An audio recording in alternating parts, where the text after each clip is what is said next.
I had just wrapped up a brutal day at work, my mind dulled by the monotony of meetings and emails. My drive home was filled with the hum of the radio, the low chatter of talk shows barely breaking through my thoughts. The usual neighborhood sights passed by, the same joggers, the same kids playing on the street. Comforting, in a way. But as I pulled into the driveway, something seemed off. Misha, my loyal German shepherd, bounded toward me, tail wagging in excitement, her usual greeting. Her teeth clutched something, a small, shiny object. At first, I thought it was a toy. My wife, Olga, liked to spoil her with all sorts of things. "Hey, girl, what have you got there?" I said, kneeling to inspect. That's when I saw it, a used condom. For a moment, I was frozen. My hand stopped midway to pat Misha. My eyes blinked in disbelief. The latex was tangled in her teeth, hanging grotesquely. My heart, which had been beating steadily all day, skipped a few beats before pounding violently in my chest. "Give that to me, girl." My voice was rougher than intended, but Misha didn't notice. She obediently dropped the condom into my palm. I stood there, the air around me thickening, thoughts swirling. Why was there a used condom in my house? Olga had been home all day. We hadn't been intimate in days, maybe even weeks, so where the hell did this come from? In that moment, every suspicion I had ever buried about Olga came rushing to the surface. The late nights, the mysterious calls she'd shrug off, the sudden perfume that wasn't hers. I dropped my bag on the floor and stalked inside the house, heart thudding in my ears, still clutching the condom as if it were proof. It was proof. The house was quiet, too quiet. Olga wasn't in the living room where she'd usually be watching one of her shows, glass of wine in hand. No, something was off. I moved to the bedroom. The bed was a mess, sheets twisted, pillows strewn about. A faint musky scent hung in the air, mixed with her floral perfume, a smell I knew wasn't mine. Another man had been here? Been here. I went to the bathroom next, scanning every detail. A wet towel hung on the rack, her makeup brushes slightly askew. I could feel the bile rising in my throat. The confirmation of my worst fear was right in front of me, laid out so plainly. As I walked back into the bedroom, I noticed the faint smell of another man's cologne. That acrid mix of citrus and spice, so different from anything I owned. Rage surged through me. That bastard had been here, in my house, on my bed. For a moment, I just stood there, the condom hanging from my fingertips, disbelief and fury twisting inside me. But there was something else brewing beneath that rage calm. A cold, calculated calm. This wasn't going to be an explosion. No, Olga wasn't going to get off with just a screaming match. No, I was going to make her regret this. I wasn't going to just confront her, I was going to make her pay.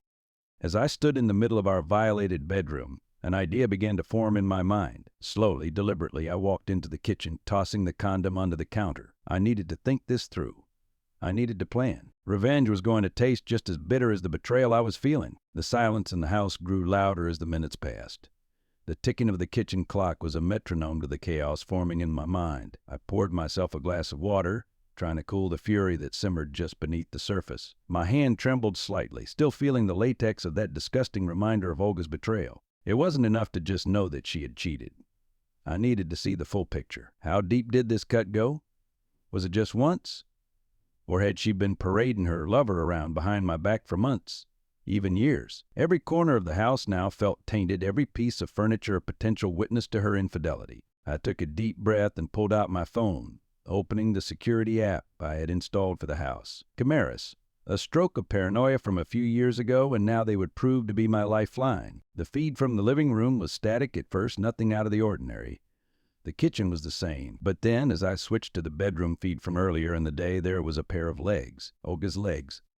She was lying in bed, dressed in that short silk robe I hadn't seen in months, the one I had bought her as a gift on our last anniversary. And then I saw him. A man I didn't recognize standing next to the bed, tall, muscular, with a crop of dark hair. His hands reached for her as if it was second nature, like they had done this 100 times before. I hit pause, freezing them in the act of betrayal. My hand tightened around the phone, the plastic groaning under the pressure. My lips curled into a cold smile. So this was Nikolai. I zoomed in on his face. Some nondescript guy in his 30s, maybe early 40s. Athletic build. Forgettable. That was what hurt most. She was betraying me with someone so utterly ordinary. For a few moments I sat there, just staring at the screen. Every second I watched made my blood boil, but there was a strange satisfaction building within me. I had them. It was real. No excuses, no denying it. They couldn't hide from this. A sudden vibration snapped me out of my trance. My phone buzzed on the counter, a message from Olga. "Be home soon, love." The words dripped with irony now, each letter a dagger in my gut. I glanced at the clock, 6:45 p.m. Olga would be home in about 20 minutes, completely unaware that her world was about to implode. She had no idea what was waiting for her on the other side of that door. I pushed the phone away and walked to the fridge. Inside, next to the milk and leftover takeout, sat a carton of ice cream Olga had bought just last week. Strawberry, her favorite. My eyes lingered on it for a moment before another idea began to take shape, something more twisted than what I had originally thought. I grabbed the blender from the counter, carefully placing it on the kitchen island. My mind clicked into a new mode, calm, focused, sharp. This wasn't going to be a sloppy act of anger. This was going to be methodical, precise. I was going to make Olga taste her own disgusting choices. I reached for the carton of ice cream, throwing in a few scoops into the blender. Then I grabbed some milk, poured it in, and the mixture swirled together with a quiet hum. It wasn't finished yet, though. No, it needed something else. My eyes drifted back to the counter where I had tossed that filthy condom earlier. It sat there, mocking me, the symbol of her betrayal. I hesitated for just a second, my stomach churning, but then I reminded myself of what she had done, what she had hidden from me. I picked it up, pulled it out of the blender for a moment. The thick fluid pooled at the bottom of the latex, and I squeezed it into the shake with steady hands. Revenge, cold and calculated, the blender whirred back to life, swirling together the ice cream, milk, and her lover's essence into a sickening concoction of betrayal. I poured it into a tall glass, the thick pink liquid swirling ominously under the kitchen lights. The sight alone was nauseating, but I felt no hesitation. I had crossed a line in my mind, and there was no turning back. I heard the familiar hum of the garage door as Olga pulled in. My heart didn't race, my hands didn't tremble. I felt calm, cold even. My plan was in motion, and the final act was about to begin. I set the glass down on the table, wiping my hands on the kitchen towel as I heard the front door click open. "Hey, babe, I'm home," Olga called, her voice cheerful, clueless. She sounded just like she always did, sweet, carrying the picture of a loving wife. The thought of it turned my stomach now. I walked into the hallway, watching her casually kick off her shoes and set her purse down by the door. She flashed me a smile, as if nothing in the world was wrong, as if everything wasn't about to come crashing down on her. "Long day?" she asked, her eyes soft and affectionate. But I saw through it all now. Every smile, every word, it was all an act. A mask she had worn for years. I smiled back, but it was the cold smile of a man who knew more than he was letting on. "Yeah, but I made you something," I said, nodding toward the kitchen. "Oh, what's the occasion?" She laughed lightly, brushing past me as she made her way toward the table. Her eyes lit up when she saw the milkshake waiting for her. "You made my favorite." We grabbed the glass and took a long sip, completely oblivious. The satisfaction that flooded through me at that moment was indescribable. She had no idea what she was drinking. As she set the glass down, smiling sweetly, I leaned against the counter, watching her closely. I was waiting for the right moment. "How's it taste?" I asked, my voice casual, almost playful. She looked at me, slightly puzzled by my tone. "It's really good," she said. "Thanks, honey." I nodded, still watching her with that same cold smile. "Good, I'm glad you like it. I wanted you to know exactly how your betrayal tastes." Her face froze mid-sip, the glass still in her hand.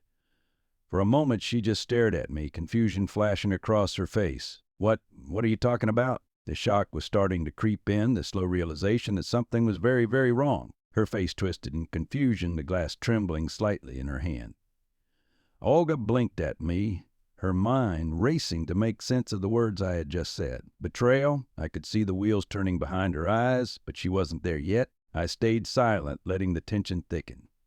She needed to catch up, needed to piece it all together herself. Watching her sit there, helpless, drinking the very symbol of her infidelity, it was like watching a snake slowly realize it was caught in a trap. What are you talking about, Alexei?" she finally stammered, her voice shaky now. I leaned back against the counter, crossing my arms.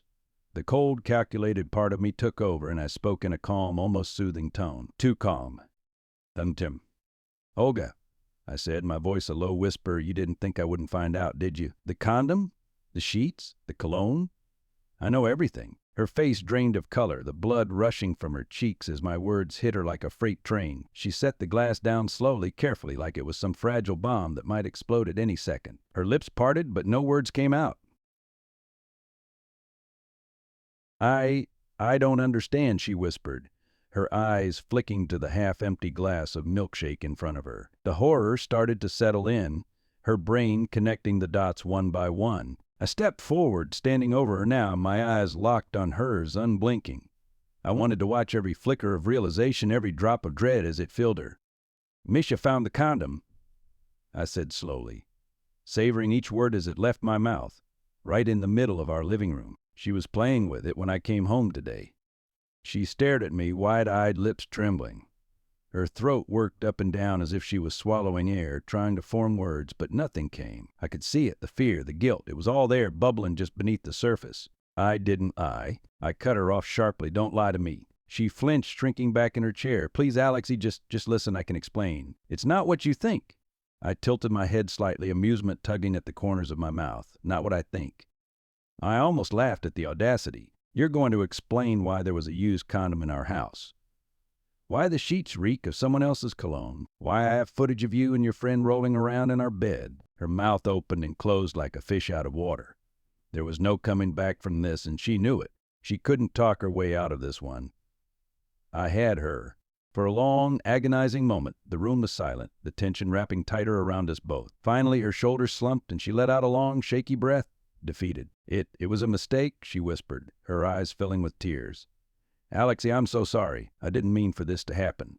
I felt a surge of satisfaction as the tears began to fall. There it was. The confession. A mistake.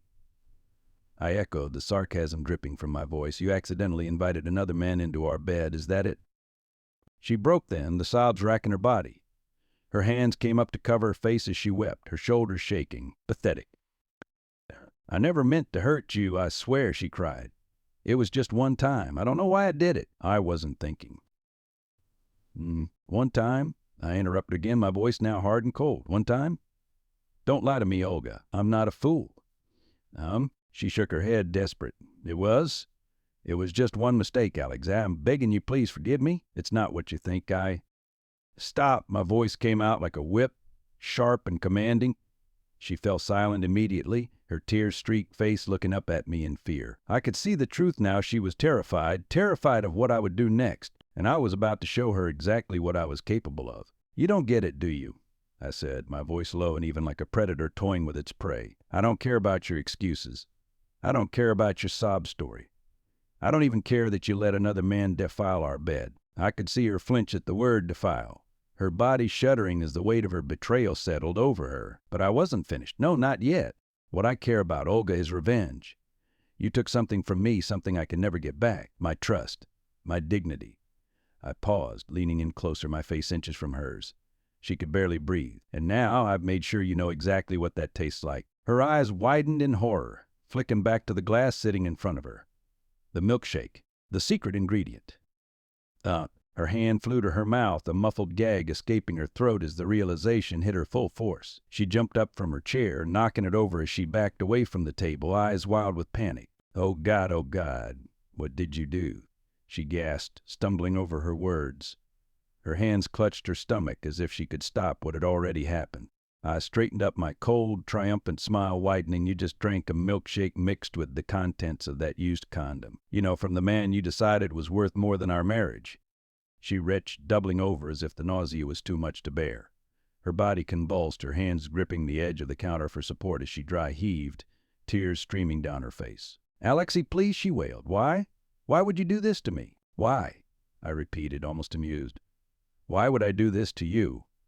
After everything you've done, after the lies, the betrayal, you still have the nerve to ask why." She collapsed to the floor, sobbing uncontrollably, her body shaking with each violent sob. Good. She deserved this, every bit of it. I watched her for a long moment, my heart cold, untouched by her display of guilt and sorrow. This wasn't about saving the marriage anymore. It wasn't about fixing what was broken. It was about retribution.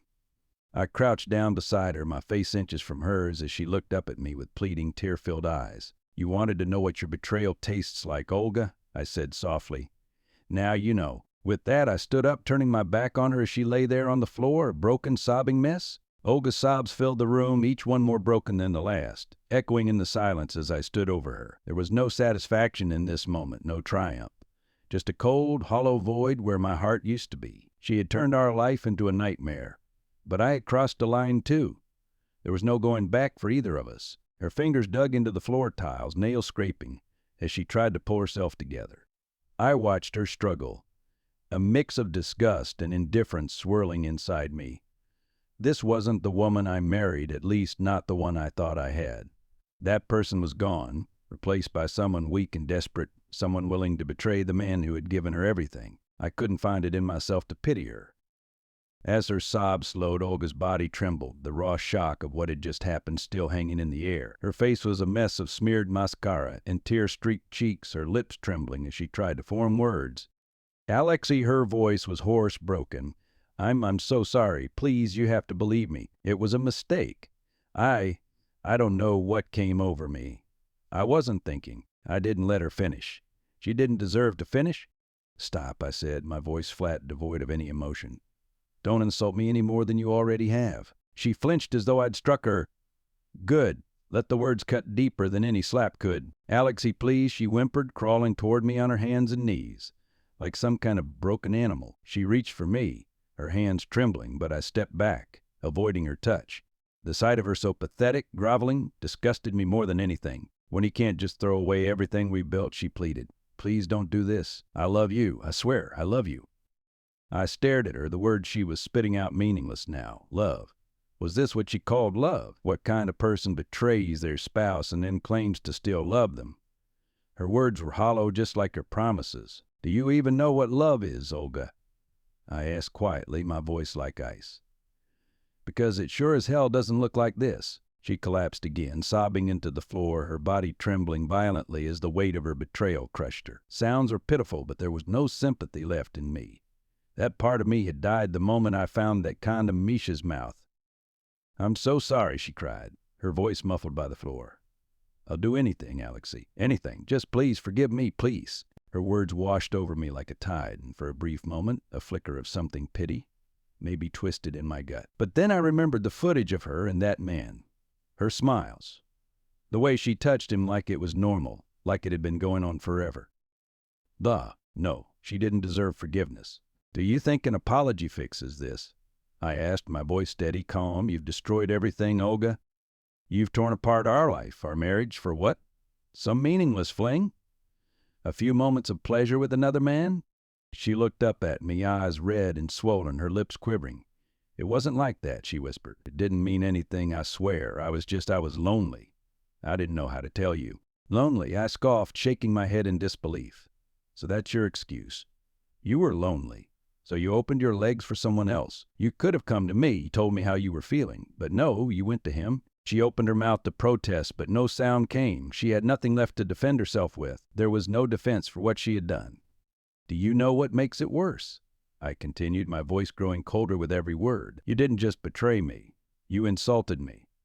You made me look like a fool in my own house, in my own bed. And you didn't even have the decency to hide it properly. Her body shook with fresh sobs, her face contorted in misery.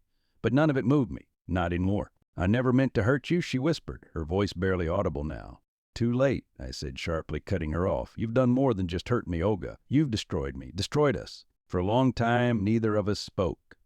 The only sounds were her quiet sobs and the steady ticking of the kitchen clock. I stared down at her, wondering how things had gotten to this point, how we had ended up here.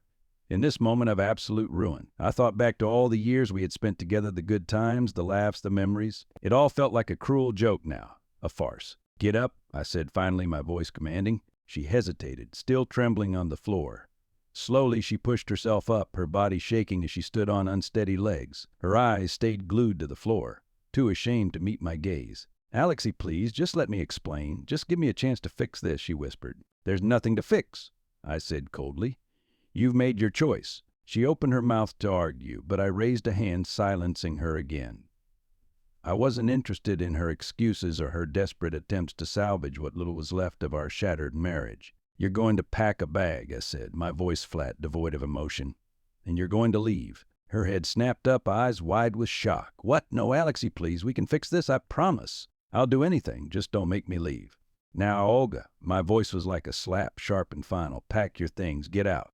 She took a step toward me, her eyes pleading, but I stepped back, putting more distance between us. The look on her face was a mixture of heartbreak and terror, but I didn't care anymore. I can't lose you, Alexei, she whispered, her voice breaking. You already have." Her knees buckled, and she collapsed again, sobbing harder than before.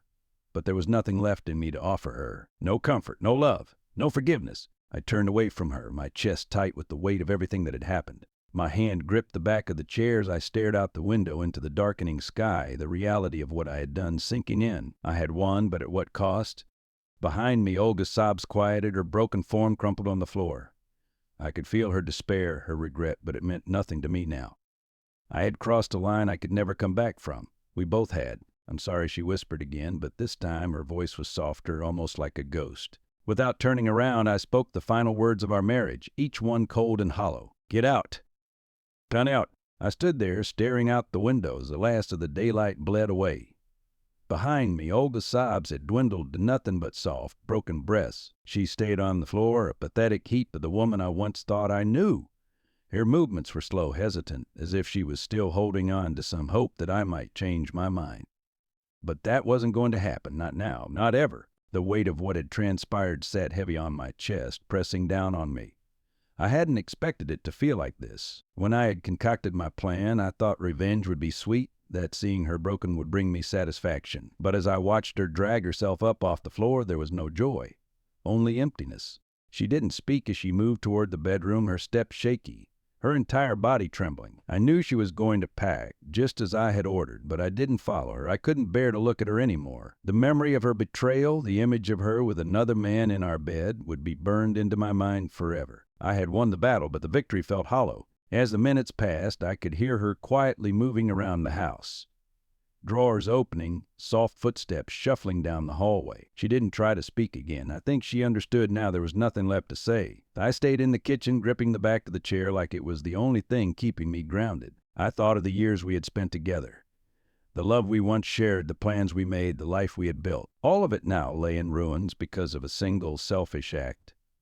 It seemed impossible that this was the same woman I had laughed with, traveled with, dreamt with. That person no longer existed. Maybe she never had. I closed my eyes, trying to block out the memories, but they came rushing back anyway. The quiet dinners at home, the late night talks about nothing and everything, the mornings where she would wrap her arms around me before I left for work. The life we shared had seemed perfect from the outside, but something had been broken long before I ever realized it. The sound of her suitcase rolling down the hallway snapped me out of my thoughts. Olga appeared in the doorway, her face pale, eyes red and swollen. She was gripping the handle of a small suitcase with shaking hands, her body trembling like a leaf in the wind. The sight of her like this, completely shattered, should have made me feel something. Guilt, regret, pity, anything, but all I felt was cold. "I'm leaving," she whispered, her voice so soft it was barely audible. I nodded, not looking at her directly. I couldn't, not without feeling the rage bubble up again, threatening to break the fragile calm I had managed to maintain. "Good," I said, my voice flat. "You should." She lingered for a moment, standing in the doorway, her eyes desperate for some sign of warmth from me, but I had none to give. Slowly, she turned toward the front door, dragging the suitcase behind her. I heard the soft click of the door unlocking, the quiet creak as it opened. "Alexei," her voice broke again, one last attempt at a plea. She turned to face me, her eyes searching mine, hoping for some sign of forgiveness, something that could stop the inevitable. I finally looked at her, the woman I once loved, now nothing more than a stranger, and in that moment I spoke the only truth I had left. "We're done. Until." Her face crumpled at those words, the last shred of hope snuffed out. She nodded slowly, tears spilling down her cheeks once more. Without another word, she stepped out the door, pulling it shut behind her. The sound of it closing was final, like the last nail in the coffin of our marriage. I waited until I heard her car pull out of the driveway, the faint hum of the engine disappearing into the distance. Only then did I allow myself to move, collapsing into the nearest chair. My hands covered my face, the tension in my body finally breaking. But there was no release, no relief, just emptiness. I sat there for what felt like hours alone in the silence of our once happy home. Everything around me felt foreign now, tainted by the betrayal that had torn our lives apart. The kitchen, the living room, the bedroom, they were all just reminders of what we had lost. I wasn't sure how long I sat there, lost in my own thoughts, but eventually I stood up. My body felt heavy, like I was dragging it through molasses. I walked into the living room, looking around at the photos on the wall. There we were, smiling in pictures from vacations, family gatherings, anniversaries. In every photo, we looked so happy, so whole. I grabbed the nearest frame, a picture of us on our honeymoon in Paris, and stared at it for a long moment. We looked so young, so in love. That was before life had chipped away at us, before the cracks began to form. Before this, I smashed the frame against the floor, the glass shattering into 1,000 pieces. Sound echoed through the empty room, bouncing off the walls, but it still didn't feel like enough. I grabbed the next photo and the next, smashing them all one by one until there was nothing left but shards of glass and broken memories scattered across the floor. I stood there, breathing heavily, my chest heaving as I stared at the destruction I had caused. But it didn't matter. Nothing mattered anymore. The phone rang, the sound piercing through the heavy silence. I ignored it. I didn't want to talk to anyone, not now, maybe not ever. I sank back into the couch, my eyes drifting toward the spot where I had made Olga drink that milkshake. The image of her face when I told her what was in it flashed in my mind, and for the first time since this all began, I felt a flicker of something guilt. It was over. It was all over. But as I sat there in the darkness, surrounded by broken glass and shattered memories, I wondered if I had lost more than just a wife that night. Maybe in my quest for revenge, I had lost a piece of myself too.